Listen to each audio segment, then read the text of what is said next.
On August 31st, while docked to the International Space Station, astronaut Butch Wilmore reported a strange, pulsing sound coming from the Starliner's speakers.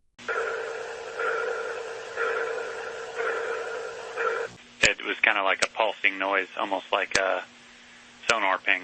While this sound is probably innocuous, any unusual sound while in an unforgiving an environment as space is always cause for concern. NASA has since released a statement blaming a simple audio configuration error for the sound. The Starliner is set to return to Earth uncrewed next week.